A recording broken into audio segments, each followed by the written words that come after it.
Thanks for joining me. This lecture topic is entitled JMeter Test Processing Using Thread Management. JMeter started with limited flexibility for scenario execution. Now it is feature-rich regarding thread group selection and configuration. You should find great value looking into the options JMeter now has with selecting and configuring test scenarios. Scenarios defined by thread groups in JMeter can be used to generate sequential or parallel traffic to a target application. The thread groups can be configured for light traffic or complex traffic, thus enabling varying levels of performance expectations.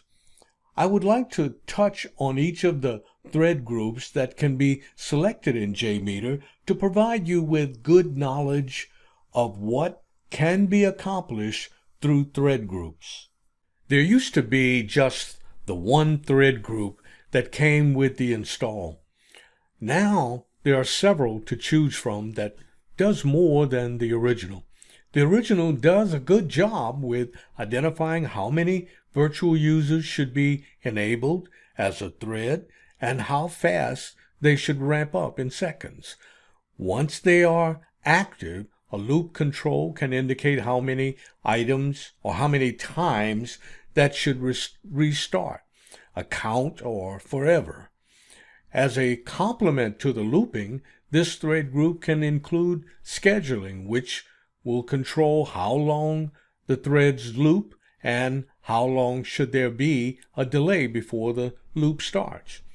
This thread group is associated with the checkbox in the test plan element. By default, if you define more than one thread group, they will run in parallel mode.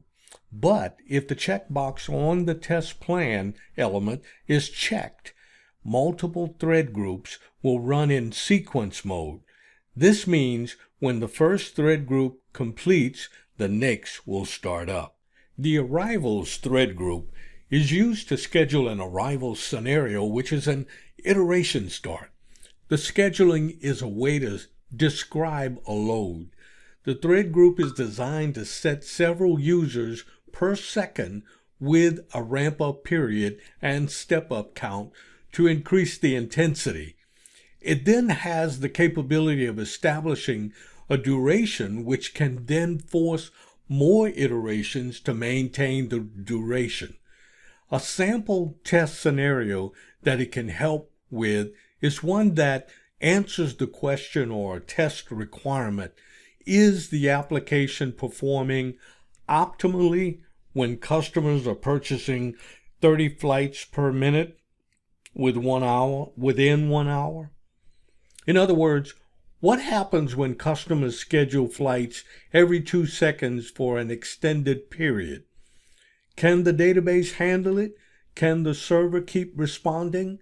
Is the response time exponentially higher?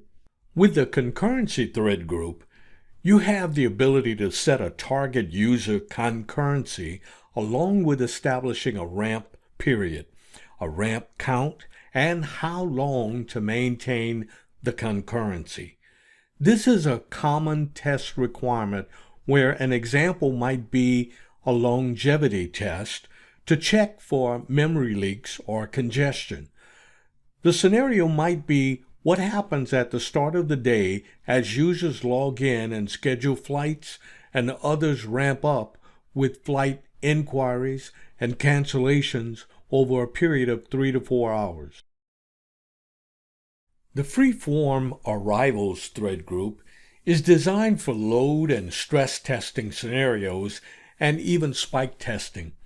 A scenario test could be one that addresses a test requirement like, can the application handle scheduling 25,000 flights in 15 minutes after flight rates drop? Will the load balancers manage the spike or spikes?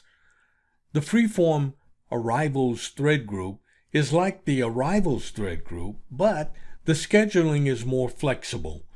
Multiple sets of iterations of user threads can be started and maintained for different durations. This ultimate thread group provides the ability to define subthreads of users where each subgroup has its own user count, ramp-up time, hold time, and shutdown time. This allows JMeter to generate a chaotic test run, which is good for stress testing. This type of scenario depicts application peak times of the day or week. The ultimate thread group element has a graph at the bottom of the page that visualizes the load behavior. By having a visual, it is easier to know what the thread group will do with the threads. The setup thread group is useful when you want to run initial actions to prepare the target application environment before the performance test. This action should be done within the setup thread group process. This thread group could be used to add a set of user IDs, populate a database to reset buffers, or remove data as a database restoration activity. And finally, the teardown thread group is designed to support shutdown activities when a performance test is completed.